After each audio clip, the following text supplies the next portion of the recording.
Hello guys! Hello! This is for Aries. Welcome dito sa aking channel, Aries.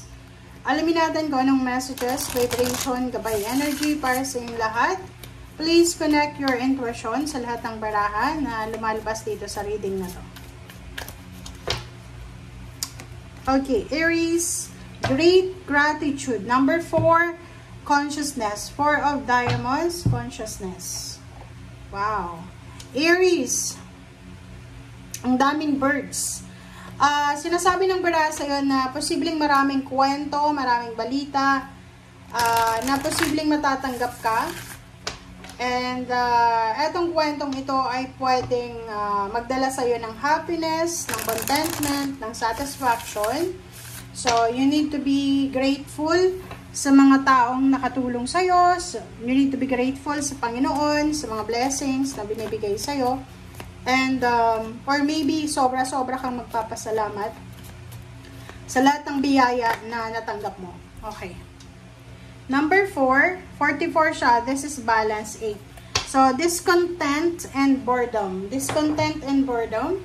Sinasabi ng bara sa'yo, doon sa iba, like yung iba, sobrang thankful and grateful sila kasi nakaraos na sila sa mga problema nila sa buhay. But yung iba naman sa inyo dito, medyo naboboring kayo, lalo yung unemployed na Aries, buntis na Aries, yung Aries na may trabaho pero pagod na siya kasi paulit-ulit lang yung ginagawa niya sa araw-araw.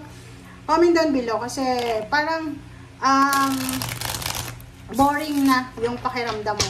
Hindi ka na nag-e-enjoy sa ginagawa mo. Okay, Queen of Pentacles, this is money.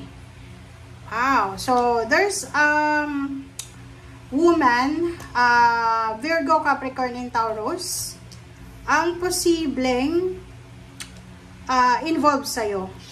So, nakikita ko sa'yo na posibleng yon isang Earth signs, Virgo, Capricorn, and Taurus ang connected sa'yo na sobrang excited siya kasi posibleng nakapasok na siya sa ina-applyan niyang trabaho or posibleng natanggap na siya sa trabaho na gusto niya.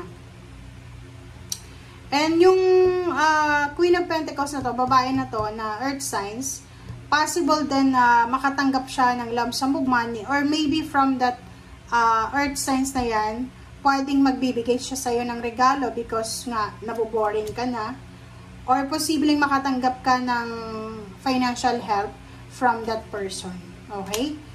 But the problem is, sinasabi ng bara sa'yo, mag-iingat ka sa paghawak ng pera. Yun, bumabalik na naman tong the devil. Pasensya na kayo guys ha.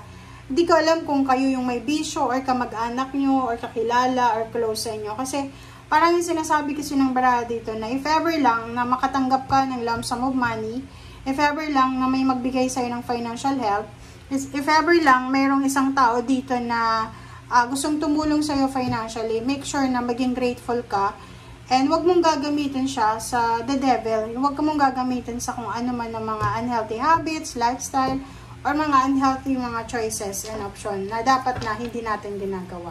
Okay? Okay, so let's clarify dito sa discontent and boredom na to. Okay, King of Cups. So, you need to calm yourself. Sinasabi ng bara sa'yo na kalmahin mo ang sarili mo, Aries, kasi wala namang ibang tao na pwedeng kumalma sa'yo. And yun nga, pag yung feeling natin hindi tayo kontento sa buhay, isipin natin na we should be thankful. Dapat magpasalamat tayo. Dapat grateful tayo kasi buhay pa tayo. Diba? Yun lang, yung isang ano lang, ilagay mo lang yung kamay mo sa ilong mo, 'di ba? Tingnan mo kung humihinga ka pa. Sign yun na pwedeng maging grateful ka. Okay, huwag kang ma-bored kasi ang dami-daming tao ngayon na sobrang pagod na sila, pero hindi sila sumusuko. Knight of Coins, yun, parang nakikita ko medyo irritable ka, nagagalit ka because of flow ng money. Parang hindi mo masyadong kontrolado yung takbo ng pera sa paligid mo. It's either unemployed ka or ano pa man. Wow. So, nakikita ko sir dito na isang makapangyarihan na tao, either police o militar, politiko, lalaki siya na possible na mag-offer sa'yo ng trabaho or pagkakakitaan. Make sure na pag-isipan mo siya ng mabuti ha. Kung lalaki ka na Aries, kung unhealthy yan, kung legal yan, okay lang. Pero kung kung unhealthy yan, illegal, naku, mag-isip kang mabuti. Okay? Okay, Hierophant. And Knight of Wands. 5 of Cups. So, nakikita ko sa'yo dito, there's someone na naghihintay sa'yo. So, babae ka man or lalaki na Aries, may isang tao dito na naghihintay sa'yo na pwede yung ex mo yan, or yung ex-wife, ex-husband, ex-boyfriend, ex-girlfriend. Okay, 5 of Swords. Sinasabi ng baraha sa'yo dito na maging matalino tayo sa mga bagay-bagay na tinatanggap natin. Okay? The Chariot, sinasabi ng baraha sa'yo na lahat ng ginagawa natin sa mundo, positive or negative, meron yan na nakapantay, meron yan na resulta. Diba? Halimbawa, kung sinisira natin yung katawan natin, pagdating ng araw, magkakasakit tayo, or, diba, sira na yun. So, kung aalagaan mo, mas magiging healthy ka. Zero the Fool, sinasabi ng baraha, there's an opportunity about international travel or local travel, pero malayo siya. So, sinasabi ng baraha sa'yo na possible na magkakaroon ka ulit ng pagkakataon na makapagtrabaho sa ibang bansa kung ikaw ay ex-OFW. Nakikita ko sir dito, you're planning to purchase, na bumili ng sasakyan or bumili ng bahay, parang ganun, or kung ano man. Sinasabi ng baraha sa'yo na you need to be careful about your wishes. Make sure na yung mga wishes natin, realistic siya. Kasi imposible yun eh, guys. Wala namang imposible na mangarap tayo. But, halimbawa, unemployed tayo. Okay? Dapat yung pangarap natin, depende sa kung ano yung kaya natin. Kasi, ikaw din naman yung magsasuffer niyan.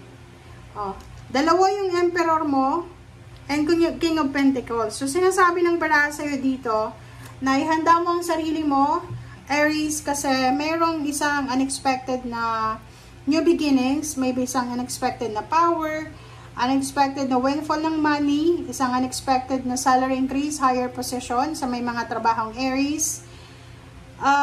Sinasabi ng baraha na posibleng bumalik yung perang nawala sa'yo, pwedeng bumalik yung trabaho na nawala sa'yo, pwedeng bumalik yung authority mo, so maybe na-demote ka sa trabaho, pwedeng ibalik ka sa dati mong posisyon.